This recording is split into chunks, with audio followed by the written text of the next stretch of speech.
नमस्कार। मेरा नाम है राजीव कुमार बजाज यानी आर के वी और मैं हूं इस वक्त एडवोकेट प्रदीप नंबियार जी के साथ। प्रदीप जी नमस्कार। नमस्कार सर, नमस्कार। और प्रदीप जी और मैं हम दोनों हैं नेशन नाउ पर। नेशन नाउ हमेशा आपके साथ।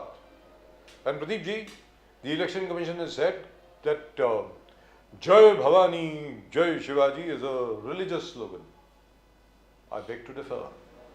This is the slogan of the Shiv Sena. बहुत पुराना है सर, 1966 से आज तक चल रहा है। तो इसलिए जय हिंद, जय महाराष्ट्र, जय भवानी जय शिवाजी, वंदे मातरम। वंदे मातरम। जय सिया राम, हर हर महादेव। हर हर महादेव। आप सब लोगों को अस्सलाम वालेकुम, सत श्री अकाल, good evening, shalom, in Chinese ni hao, in Japanese कोन्निचिवा।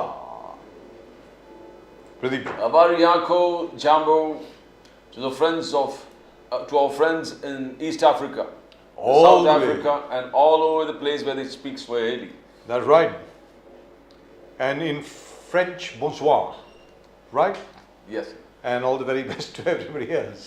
However, Pradeep ji, the Prime Minister seems to have touched upon a chord where he talks about how all India Alliance and Congress parties have been somewhat against Hanumanji and Hanuman Chalisa. And by the way, today of course is Hanuman Jayanti. तो आप सब लोगों को हनुमान जयंती की बहुत बहुत बहुत बहुत शुभकामनाएं। जय बजरंगबली सब लोगों को। तो यहाँ पर भी नवनीत राणा जी ने जब ये कहा था कि वो उद्धव ठाकरे जी के घर के सामने हनुमान चालीसा पढ़ेंगी तो उनके ऊपर सेडिशन का केस लगा दिया। बेंगलोर में एक बेचारा छोटी सी दुकान का शॉपकीपर जो है वो अपनी दुकान में हनुमान चालीसा सुन रहा था, उसको उठा करके पीट दिया। So do you think the Prime Minister is right in a way? Sir, if certain things have happened and which has happened, Yes. and if somebody is just following it up, then what's wrong with that? Did Manmohan Singh speak or not? And the entire speech, he really talked about minorities, he talked about Muslims in particular. And if somebody points it out, okay, why did you talk? Is it appeasement? Is it Tustikaran that he calls? And what was the need for Tustikaran? Ji. When you talk about secular credentials of the particular government, you talk about secularism, one of the fundamental pillars of our constitution, and then you also talk about minority rights and you talk about appeasement of Muslims. Then if somebody questions that, then how can you say that it's, you can't talk on those issues? You can. If somebody has been beaten up because of Hanuman Chalisa, then what's the harm in raising that issue? That's right. Why the government has to show, the government of the day has to show that it will not tolerate any kind of this communalism, or what do you call it, whatever forms you call it. If you're going to implement the law, if somebody is hearing a particular thing within the shop, he has not put a loudspeaker outside. He has the right to. He has a right to. And even if he puts a loudspeaker outside, there is no bar against it. Bilkul sir. Unless there is a bar against it. So why can't we talk about it? I mean, why should we be afraid to talk about it? और सबसे बड़ी बात यहाँ पर ये है, चलिए उस वक्त अजान हो रही है, out of respect usually people don't, but there is no law which says you can't. आप भी तो जो अजान कर रहे हैं, मतलब the call to prayer, आप भी तो इतना मतलब ऊंचे डेसिबल्स में कर रहे हैं. You are also breaking the law, right? And how does it, one particular area very far away, somebody is playing, and a lot of activities are happening at that particular time. Who wants to should abide by it? Who is not even bothered about it? How Sir, the law has to be the same for everybody. Yes, yes. जैसे यहाँ पर राज ठाकरे जी ने कहा कि भाई अजान की आवाज़ जो है वो सुप्रीम कोर्ट की दी हुई गाइडलाइंस के तहत होनी चाहिए. इसी तरह the same law applies everywhere. It applies in Bangalore as well. So in Bangalore also, if on the one hand a mosque is breaking the law, and if somebody is hearing the Hanuman Chalisa and that man gets beaten up, now this is not done. This is not done. Let's be very clear. Whether it's a Congress government in power, a BJP government, a left government, or any other government, you can't do it. That's it. Either everybody follows the law or nobody does. It's as simple as that. It's the same for everybody. And if somebody is highlighting it, there was a harm. You need to highlight there's something that has happened wrong. So what the Prime Minister is highlighting it. It is a big issue. Of course. It is a big issue. Of course, the Congress's main criticism is कि आज की तारीख में मोदी जी सिर्फ मंगलसूत्र, मनमोहन सिंह जी की statement, Hanuman Chalisa और श्री राम की बात कर रहे हैं, क्योंकि पिछले 10 साल में उन्होंने कुछ नहीं किया. That's what they're saying. That is their logic. That because for 10 years you failed to fulfill any of your promises, as a result of which you're saying all this. That's what the Congress says. That's what the rest of the opposition but says. then, you know, even both sides, if somebody begins with a kind of talk which is not there, now if you say that लोकतंत्र खतरे में है, आप कहोगे कि संविधान को बदलने वाले हैं, in spite of repeated stands of the government that संविधान को क्या खतरा है, और कौन चेंज कर सकता है, no one can change the constitution. But if you go on, now discipline is if everybody follows the rule. If nobody is following the rule, then how can you blame each other? You're simply going. And what do you mean by changing the constitution? I don't understand. What is that supposed to mean? The basic structure of the constitution, making India a democracy where everybody has the right to vote, where everybody has the right to freedom of expression within limits, and so on and so forth, and secularism. You can't change that. That cannot be changed. That's it. For that you will need a complete census, complete consensus from all over the country. Now my point is, and even then you may not be able to change it. So, but in terms of bringing in amendments to specific, outdated, obsolete laws, the Congress has brought in more amendments to the Constitution than the BJP. So what are you talking about? 106 amendment Congress लेकर आई है साहब इसी constitution में, तो आप कैसे बोल सकते हैं कि बीजेपी संविधान को चेंज कर रही है? आप भी तो अमेंडमेंट लेकर आए हैं ना, न जाने कितनी अमेंडमेंट लेकर आए हैं. और अगर कोई पार्टी सनातन धर्म के बारे में आलोचना करता है, आप are you comparing with dengue, malaria and other kind of things, जी, then I mean you are nobody is following the rules. If nobody is following the rules, then why are you offended with the Prime Minister speaking on that? This is election time. Before election time only, everybody. अब द्वारका पूजा पानी के नीचे यानी submerged water वहाँ पर कर लिए, उसका आलोचना, पूजा किस प्रकार से करना उसका अगर किसी ने आलोचना किया है, तो if there is a retaliation, what is the problem? देखिए साहब, अगर आप जो हैं सूर्य तिलक के बारे में कुछ उल्टा सीधा बोलेंगे, या जैसा प्रदीप जी ने अभी बताया, द्वारका में समंदर के नीचे जाकर के अगर मोदी जी ने द्वारका में द्वारकाधीश यानी श्री कृष्ण की पूजा करी है और उसके ऊपर अगर आप कटाक्ष कसेंगे तो सामने से भी रिटेलिएशन होगी ना, सामने से जवाब तो आएगा. अब ये तो आप बोल नहीं सकते. एक तरफ आप बोलेंगे क्या, मतलब मौत का सौदागर, खून की खेती, ये सब आप बोलेंगे तो सामने से कुछ ना कुछ तो बोला जाएगा.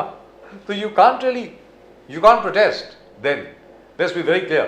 And on हनुमान चालीसा, नवनीत राणा जी ने जब ये कहा वो उद्धव ठाकरे जी के घर के सामने हनुमान चालीसा पढ़ेंगी, हमारा तो ये ख्याल था, because she was at that time an independent MP, Amravati से निर्दलीय मेंबर ऑफ पार्लियामेंट थी. हमें तो ये उम्मीद थी कि उद्धव ठाकरे जी उनको घर में बुलाएंगे और ये कहेंगे हनुमान जी की पूजा हम इकट्ठे करते हैं, आप यहाँ बैठिए, you lead the prayer, we will be with you. Instead of that, what did he do? He had her arrested, he had her husband Ravi Rana arrested, and both of them were charged with section 124A, sedition. Hanuman Chalisa पढ़ना मतलब देशद्रोह, ये क्या हुआ भाई? I think even the judge was saying, आप ये क्या है? Sedition for reading Hanuman Chalisa. मतलब is waging war against the state. You're waging war against the state. You're waging war against the country. You are going to destabilize a government by reading Hanuman Chalisa. I mean, this is very strange. Very strange. I mean, I don't understand this. So you have provided Mr. Modi with an opportunity to attack you, just like Mr. Modi has provided you with an opportunity to attack him. जैसे erectile bonds पर, PM cares fund पर आप मोदी जी को attack कर रहे हैं. आप ही ने अपने मैनिफेस्टो में कहा है फॉर रीडिस्ट्रीब्यूशन ऑफ वेल्थ, आप ही ने कहा है ना. रीडिस्ट्रीब्यूशन ऑफ वेल्थ का क्या मतलब हुआ प्रदीप जी? ये तो मार्क्सिस्ट आइडियोलॉजी है. From the richest to the poorest, we will rob the rich to distribute to the poor. That is Marxist ideology.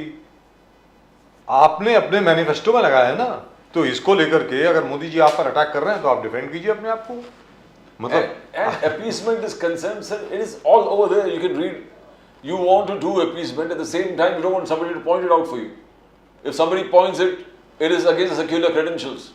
It is the संविधान अरे भाई आप बोल रहे हैं कि आर्टिकल 370 को आप वापस लेकर आएंगे। Exactly.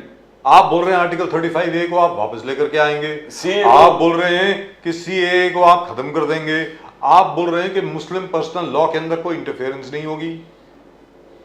अरे भाई, it's one of the directive principles of state policy as enshrined in the constitution. At some point of time there is going to be a uniform civil code, a uniform, we already have a uniform criminal code। याद रख लीजिए, हिंदुस्तान में पहले से ही uniform civil code है। और अगर आपको पर्सनल लॉ चाहिए तो यूनिफॉर्म, तो वो इस्लामिक लॉ लगाइए, शरिया लॉ लगाइए। जो भी चोर है उसका हाथ काटिए, कोड़े बरसाइए, हैव पब्लिक हैंगिंग्स करिए ना, क्यों नहीं कर रहे? And it is the uniform civil code. It is not a Hindu civil code. For God's sake. Hindustan में अगर कोई सिविल कोड आएगा Pradeep ji, they are all working towards a uniform civil It's code. a uniform civil code. Applicable to everybody. It is not going to be a Hindu civil code. I mean, I don't understand this.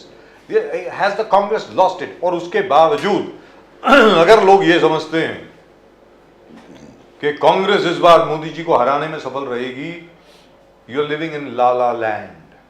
I am really telling you. How, from where? Pradeep ji, मैं फिर दोहरा रहा हूं, कांग्रेस को अपनी 53 सीटें बचाने में भी बड़ी मुश्किल होने वाली है। मैं फिर बोल रहा हूं आपको, आप महाराष्ट्र की स्थिति देख लीजिए सर, 10 सीटें विदर्भ की, बाकी मराठवाड़ा और वेस्टर्न महाराष्ट्र की सीटों में हर जगह पे प्रकाश अंबेडकर जी ने अपने उम्मीदवार खड़े कर दिए हैं।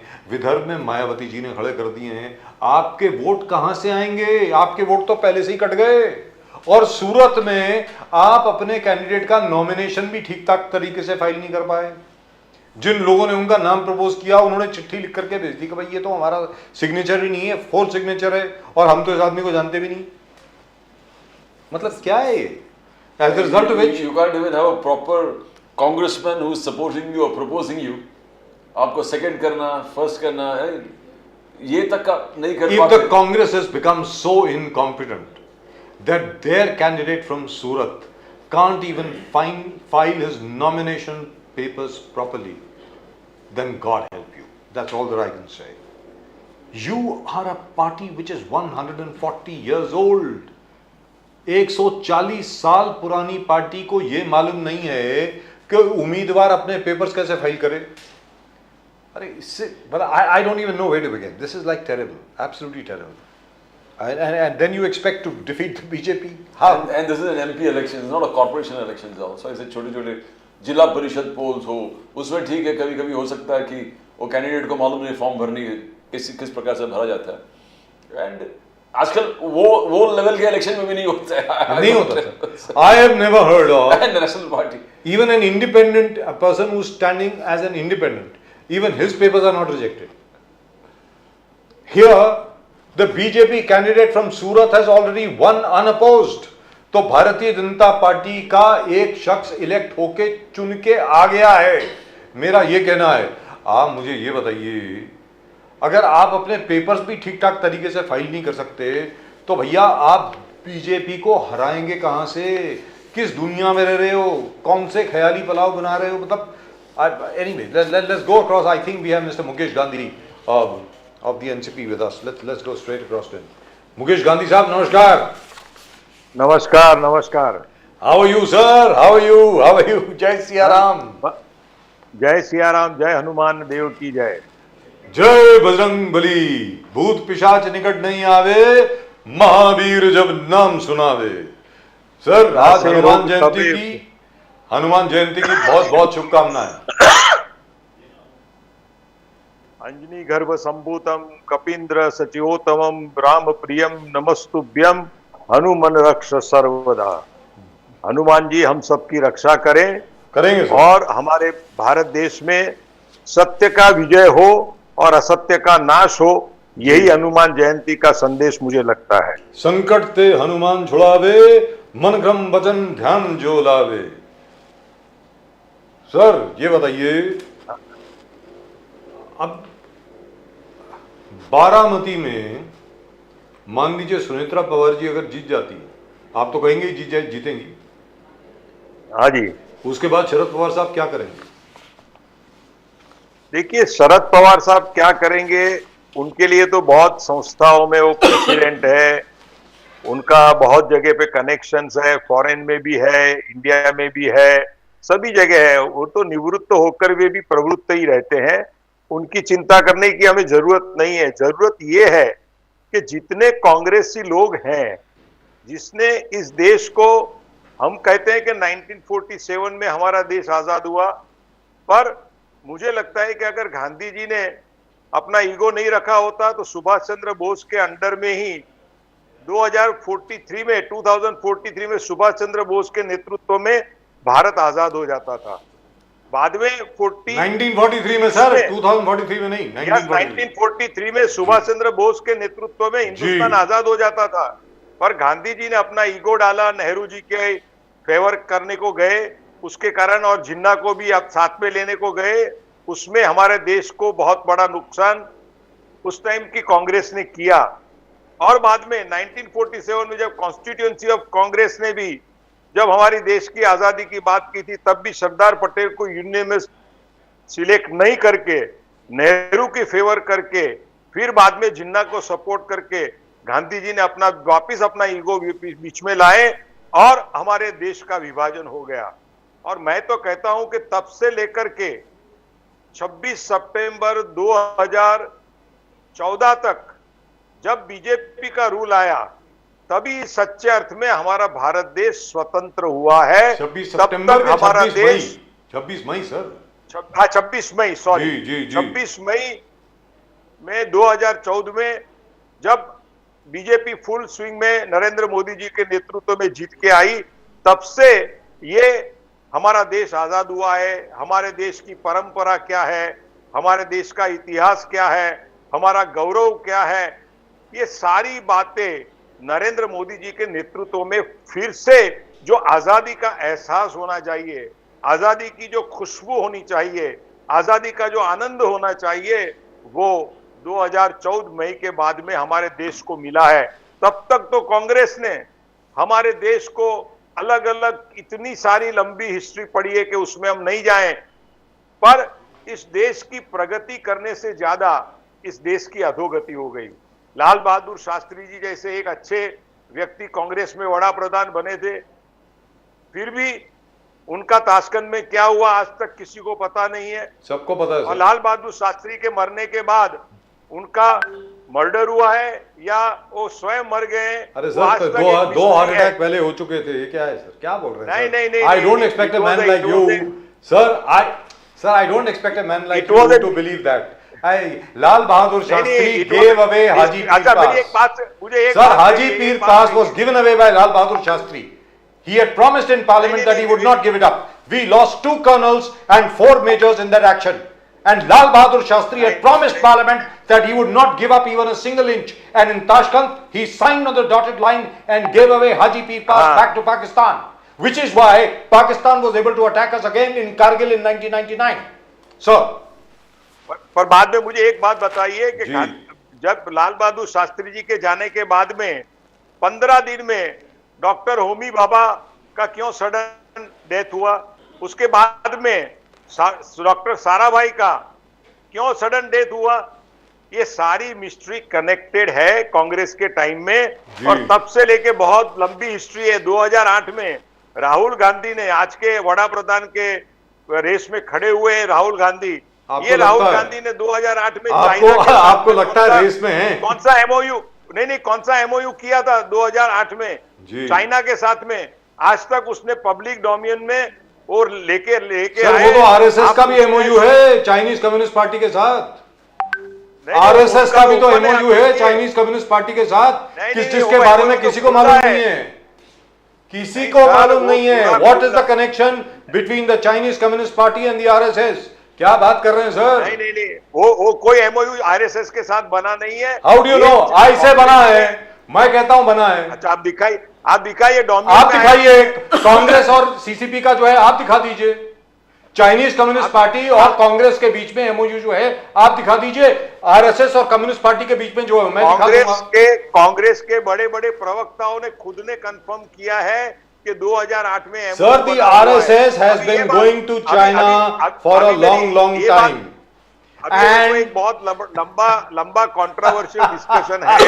और मेरा कहने का मतलब ये है कि शरद पवार जी कांग्रेस में माने राष्ट्रवादी कांग्रेस पार्टी, हमारी बहन सुप्रिया सुले जी अगर हार गई तो शरद पवार जी को कोई तकलीफ नहीं होगी। तकलीफ एक ही होगी कि मेरी बेटी ने जो इतने साल तक लोकसभा में सेवा दी, वो सेवा करने का चांस आपको लगता है? सवाल मेरा ये है सर, सवाल मेरा ये है आपसे, आपको लगता है क्या सुप्रिया सुले जी अजीत दादा पवार को ज्वाइन कर लेंगी? नहीं, मुझे तो ऐसा लग रहा है होने वाला है। नहीं होगा, मुझे ऐसा लग रहा है होने वाला है। नहीं लगता है होगा, because mister Sharad Pawar will retire and Supriya Sule ji will join Ajit Dada. See, it is a illusion. क्या होता है कि हम अलग अलग तर्क वितर्क करते हैं। अगर सुप्रिया जी के दिल में पहले से यही होता तो जब लास्ट देवगिरी में मीटिंग हुई, सब एमएलए ने साइन की थी, इंक्लूडिंग जयंत पाटिल, जितेंद्र आव्हाड, सभी लोगों ने अजीत पवार को बीजेपी में जाने के लिए समर्थन के लिए साइन दी थी। उसी वक्त सुप्रिया सुले जी ने अगर कंफर्म किया होता तो ये स्प्लिट नहीं होती थी, राष्ट्रवादी ऐसे ही रहती थी और राष्ट्रवादी की गरिमा बहुत बढ़ती थी। पर जो उस सर अभी तो ये अटकलें लगाई जा रही हैं कि अगर मान लीजिए चुनाव के परिणामों में कुछ ऊपर नीचे हो गया, मान लीजिए, तो हो सकता है अजीत दादा वापस शरद पवार जी के पास चले जाएं।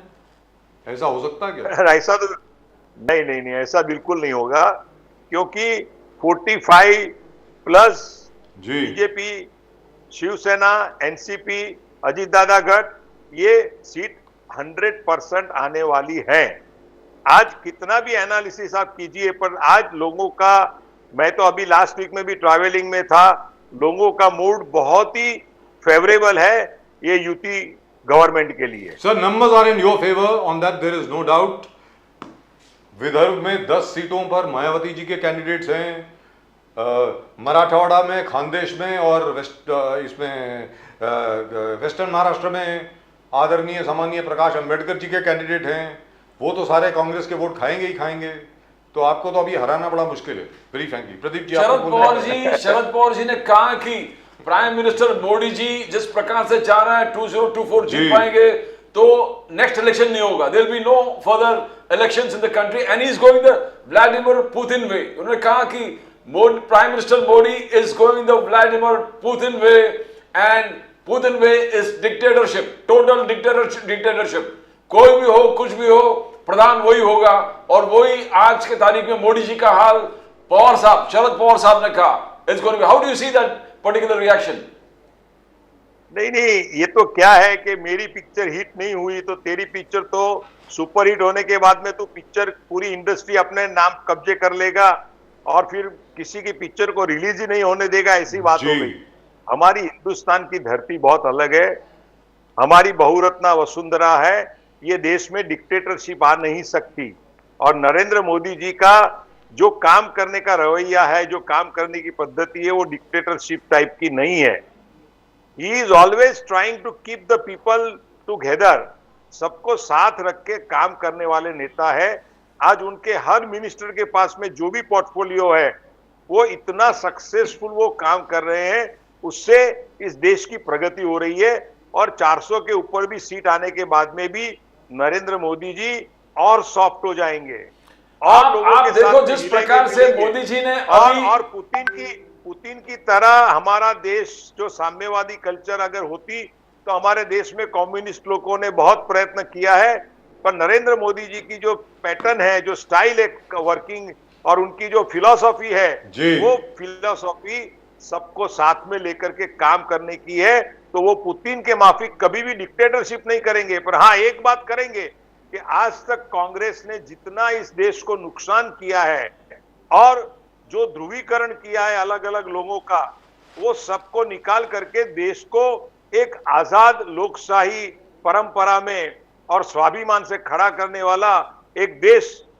बना देंगे तुष्टीकरण और तुष्टीकरण देश की यही संस्कृति गांधी और साहब परंपरा को मुकेश गांधी साहब यही लेके तुष्टीकरण जाएंगे।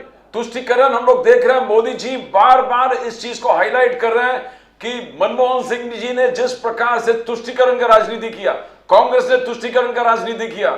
जब उन्होंने कहा कि the first right of resources is of minorities and among the minorities the Muslims, it says why.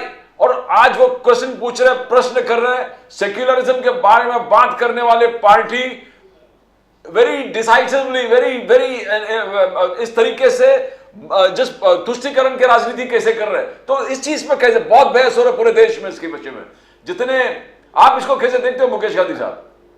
देखिए भैया, इसमें क्या है, सिंपल चीज है कि नरेंद्र मोदी जी ने जब मनमोहन सिंह का रेफरेंस देके कहा कि आपका मंगलसूत्र भी हर सोना पूरी गवर्नमेंट ले लेंगी, आपके घर में जितना सोना है वो ले लेंगी, ऐसी जब बात करके वो पैसा माइनॉरिटी को देंगे।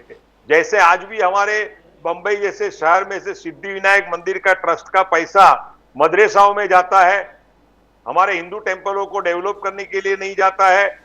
वो भी शरद पवार जी के टाइम में ही और कांग्रेस के टाइम में ही उन्होंने सिद्धि विनायक ट्रस्ट का पैसा हमारा मदरसाओं में यूज किया। मिनिस्टरों के बोगस इंस्टीट्यूट के अंदर ये सारा पैसा गया। तो ये कांग्रेस की पहले से एक कल्चर है।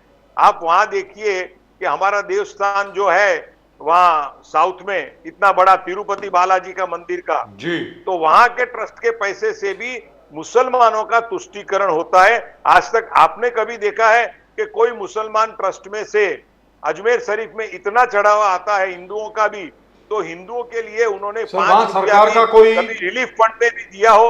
सर सरकार का कोई नहीं दिया हस्तक्षेप है। नहीं है वहाँ, सरकार का कोई हस्तक्षेप नहीं, नहीं है। लेकिन नहीं, सरकार लेकिन का एक मिनट मुकेश गांधी साहब, मुकेश लेकिन गांधी मेरी बात साहब, सुनिए। ये क्योंकि आपने बात रेज मंदिरों करी है। में, हिंदू सर सर मंदिरों सर सर में- सर सर नहीं, प्लीज एक minute sir, sir, I am coming to you. Diversion हो जाएगा।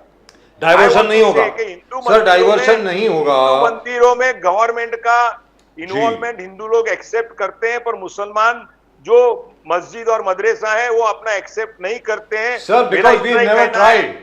Sir, because we have never tried. Let's be very clear. What has happened Because is, Congress sir, what has given the happened liberty is, to them. sir, I don't disagree with you.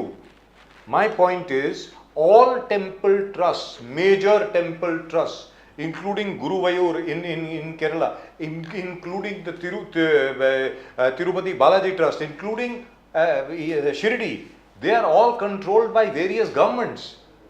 My point Yes. is, why should only Hindu temples have interference and intervention from the government? या तो sir Yeah. Law सबके लिए होना चाहिए ना। मेरा ये कहना है, मेरा अगर ये कहना चर्च है, गुरुद्वारा है, एसजीपीसी के अंदर सरकार का कोई हस्तक्षेप नहीं है, शिरोमणि गुरुद्वारा प्रबंधक कमेटी में, यहाँ पर इधर कोई किसी दरगाह में किसी सरकार का कोई हस्तक्षेप नहीं है, तो मंदिर में क्यों है? हाजी अली हाजी अली हो गया, बाबा मखदूम शाह का ट्रस्ट हो गया, वहां पर कुछ नहीं है, यहां पर क्यों है? मेरा यही आपसे कहने का है कि हमारे मंदिरों के अंदर हम लोग बहुत ब्रॉड माइंडेड हिंदू लोग हैं, पहले से कभी भी सर we पूछा are ही नहीं open and गया transparent. सर, ब्रॉड माइंडेड कहां से, पूछा ही नहीं गया। वी वर जस्ट टोल्ड कि भाई आज से ये कानून है, बस, thank you very much, nobody protested, that's it. देखो, जैसे राजीव गांधी ने उस टाइम में हिंदू कोड बिल ला करके जिस तरह से हमारे हिंदू देवस्थानों के ऊपर अलग अलग टाइप का प्रतिबंध लगा दिया और मुसलमानों का तुष्टीकरण किया, वो कंटिन्यूअस रहा है। इसीलिए मैंने पहले आपको कहा ना कि हमारा देश जो है वो मई 2014 से सच में आजाद हुआ है।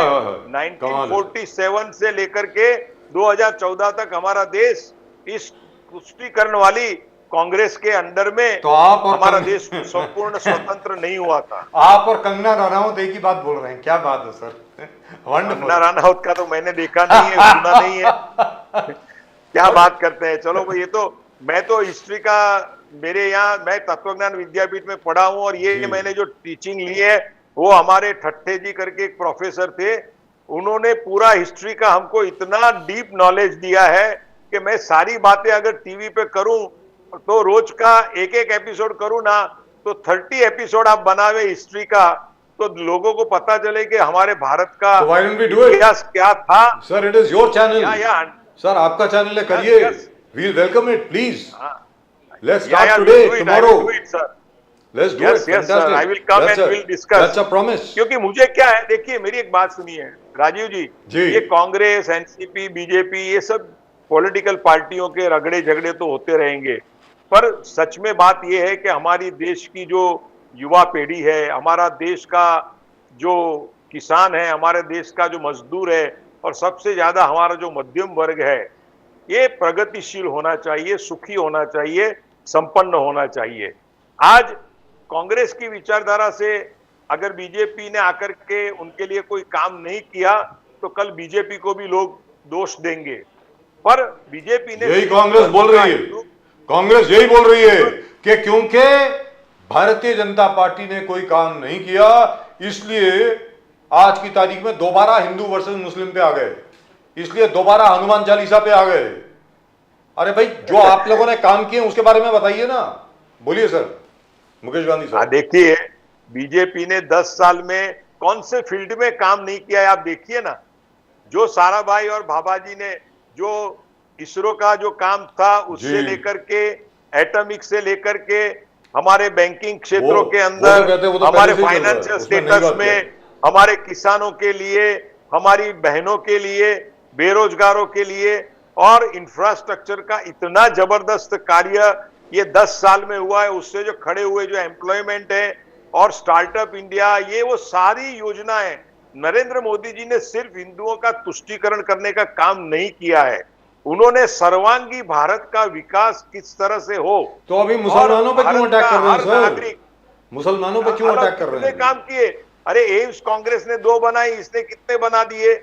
ऐसी हॉस्पिटल्स कितनी बनाई? कितने फील्डों में, कोई फील्ड आप देखो जो फील्ड में बीजेपी ने, नरेंद्र मोदी जी ने काम नहीं किया है। मैं मोदी जी का प्रवक्ता हूं क्या एनसीपी का प्रवक्ता हूं, ये रवैया नहीं रखता है, पर हमारे देश में जो व्यक्ति सच्चा काम करता है उसको सराहना चाहिए। मैंने अजीत पवार जी को और प्रफुल्ल पटेल जी को भी यही कहा था कि शरद पवार का साथ छोड़ने से भी ज्यादा इस कांग्रेस विचारधारा का साथ अभी हमको छोड़ना चाहिए, क्योंकि नरेंद्र मोदी जी जिस तरह से देश को एक ऊंचाई पे ले जा रहे हैं, और ये नई 24 के बाद में तो आप देखना 5 साल में हमारे भारत का गौरव, भारत का विकास और हमारी युवा पीढ़ी। मुकेश गांधी साहब, prime minister Modi talked about Pasmanda मुसलमान, बोले कि पसमंदा मुसलमान को we have to do a lot of things, उनको अपलिफ्ट करना है, जो पिछड़े सेक्शंस हैं मुस्लिम सोसाइटी में उनको हमको आगे बढ़ाना है। At the same time he also accuse the Congress government कि आप 2004 में सत्ता में आए तो एसटी के जो रिजर्वेशन थे उसको कम करा के आपने मुस्लिम रिजर्वेशन बढ़ाने का काम किया। ये तुष्टीकरण का उत्तम उदाहरण था। और दूसरा उन्होंने कहा कि जिस प्रकार से अब आप हनुमान चालीसा भी आप गा सकते हैं, आप राम नवमी भी मनाएंगे, बिकॉज हम आपको अलाउ करेंगे। फिर कर्नाटका का उदाहरण दे दिया। तो क्लियर कट मोदी साहब एक कैंपेन ओरिएंटेड फॉर्म में जा रहे हैं। द सेकेंड फेज जो चल रहा है टोटली डिफरेंट। नहीं, पर देखिए, बोलिए आप एक देखिए कि अभी कर्नाटक के अंदर एसटी एससी में रिजर्वेशन के अंदर मुसलमानों को क्यों ऐड किया गया? मुसलमानों का माइनॉरिटी स्टेटस वैसे ही रखते हैं, और बाद में मुसलमानों को एडिशनल कर्नाटक गवर्नमेंट ने अभी रेजोल्यूशन जो पास किया मंडल में, फॉलोइंग मंडल कमीशन, एससी उसमें ले लिया। सर तो मंडल कमीशन की रिकमेंडेशन है सर, वो लीगली साउंड है।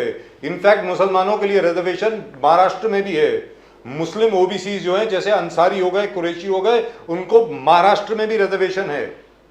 ऐसा नहीं है, उसमें कोई नई बात नहीं है। उनको दो बाजू से मिल रहा है ना, माइनॉरिटी का बेनिफिट भी मिल रहा है और ये भी मिल रहा है। सर वो बाय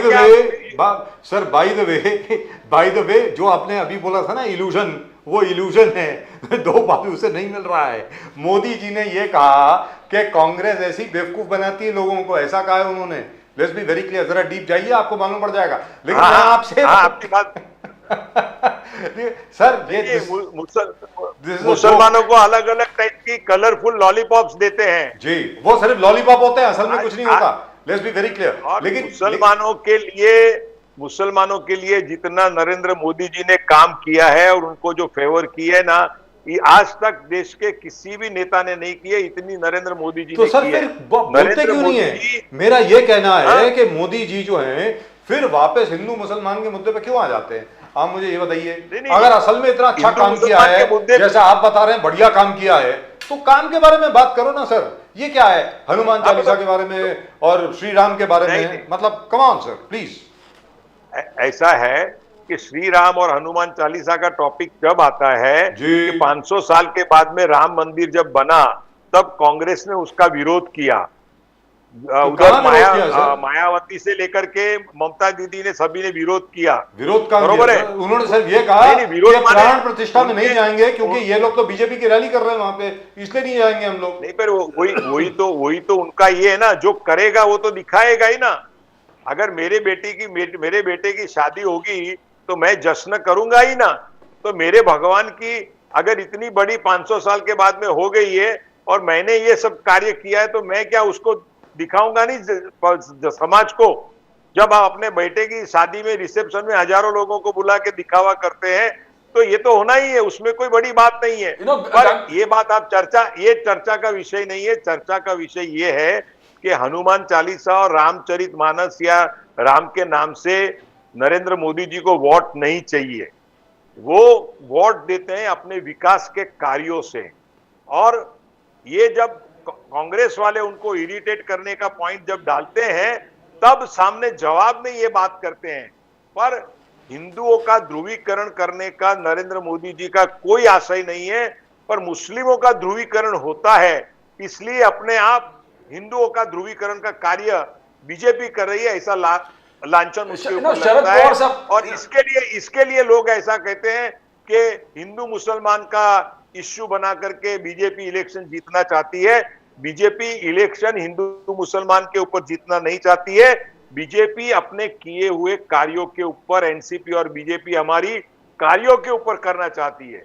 अब उद्धव ठाकरे जी सीएम, अभी वो सीएम गांधी साहब, शरद पवार साहब ने कहा कि उद्धव ठाकरे जी को सीएम बनना ही नहीं था, वो मैं था। आप भी शायद वो मीटिंग में होंगे जब उद्धव ठाकरे जी, शरद पवार साहब और कांग्रेस साथ में थे। बोले कि उद्धव ठाकरे को नहीं बनना था, मैंने उनका हाथ ऊपर करके, शरद पवार साहब बोलते हैं, ऊपर उठा के कर लिया कि इनको बनना चाहिए, उद्धव ठाकरे जी को बनना चाहिए सीएम। बट एकनाथ शिंदे जी कुछ और कर रहे हैं। तो सच्चाई क्या है उसमें? आप तो शायद वो मीटिंग में भी थे जहां पर ये सब हो गया। सच्चाई क्या था? क्या उद्धव जी नहीं बनना चाहते थे, एकनाथ शिंदे जी को प्रपोज किया था? फिर क्या ये सब एकदम पलट कैसे गए पूरे बाजी?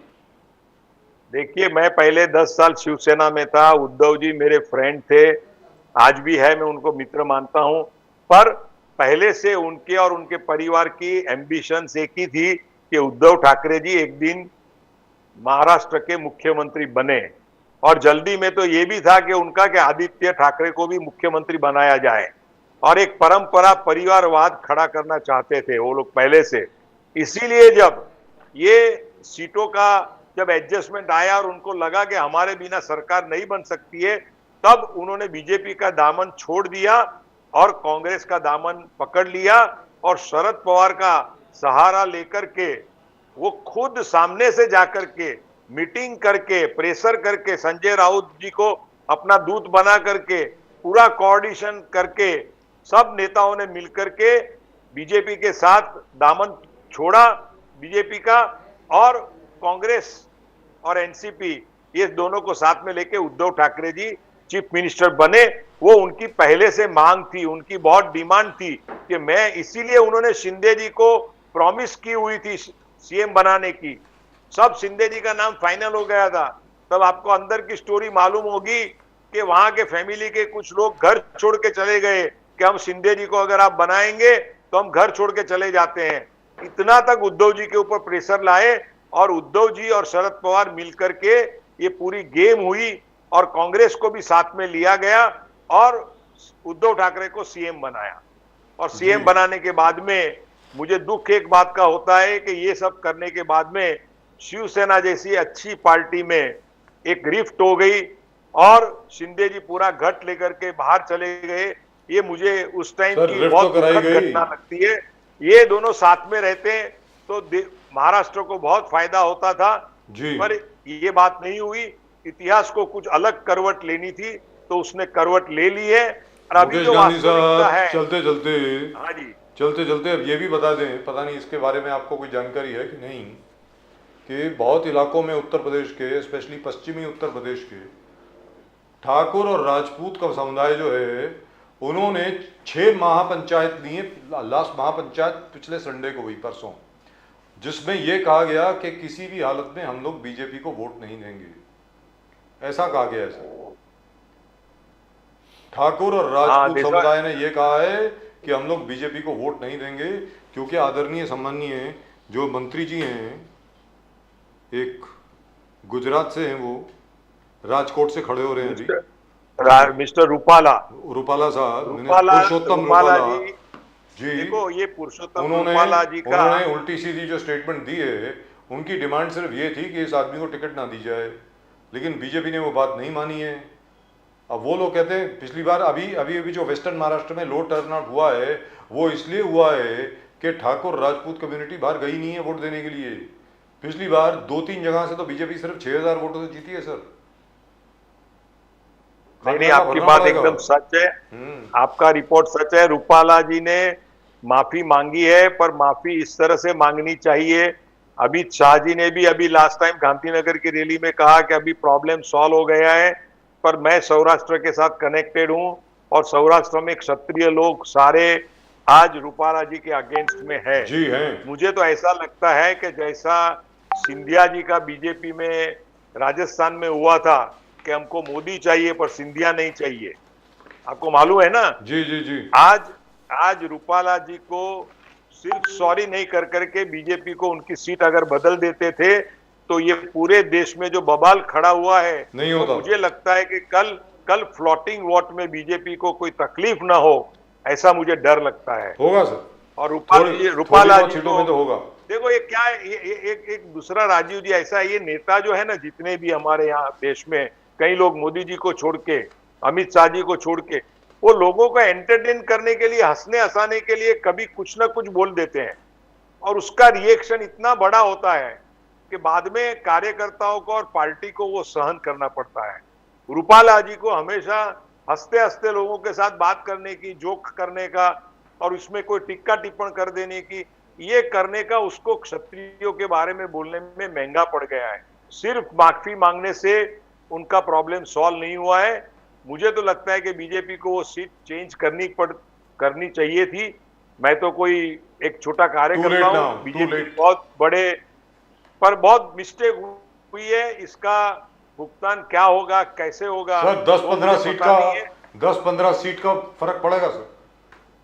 ये मैंने आपको कहा ना, जैसे राजस्थान में बीजेपी ने सरकार घुमाई क्योंकि वहां लोगों को मोदी जी चाहिए थे जी, पर सिंधिया नहीं चाहिए थी। वो क्या नाम उनका लेडी का? जी, वसुंधरा राजे जी। वसुंधरा राजे, सॉरी जी। तो वसुंधरा राजे के हैं तो सिंधिया, राजमाता सिंधिया की बेटी हैं, उसी के बात है। लेकिन तो अभी क्या है कि ये रूपाला जी और अभी वो बीजेपी के खिलाफ ही काम कर रही हैं, ये भी सुनने में आया है। लेकिन उसके बारे में बाद में बात करेंगे। मुकेश गांधी साहब, तो आपके मुताबिक महाराष्ट्र में 45 सीट आप लेकर के आ रहे हैं? हाँ जी, 45 आउट ऑफ 48। यस, वाह, wonderful, congratulation sir. More than 45। More than 45। चलिए, आप सिर्फ 2 सीटें दे रहे हैं विपक्ष को, कहने का मतलब ये हुआ।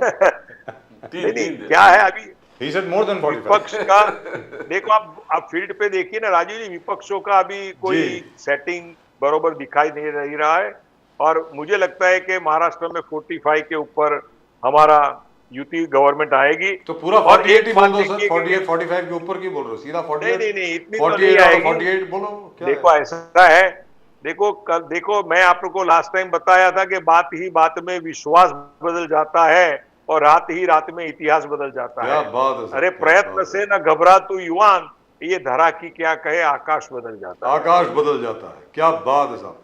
चलिए sir, thank you very much. कल का आकाश और हनुमान जयंती की आपको बहुत बहुत शुभकामनाएं। जय Bajrangbali. Thank you so much sir, नमस्कार। जय बजरंगबली। पवन तनय संकट हरण मंगल मूर्ति रूप राम लखन सीता सहित हृदय बसौ हृदय बसौं सुरभूप। सुरभूप। जय बजरंगबली। नमस्कार sir.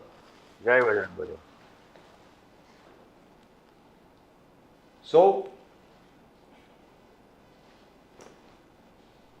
Very confident Mukesh Gandhi. well, He believes he can't say anything else. more than the He- his he- closest to Praful Patel. He fascinates talking about Narendra Modi. That's the right. achievements of Narendra He Modi. is more of a BJP spokesperson than Yes, an NCP yes. spokesperson. And at the moment with us from the Congress,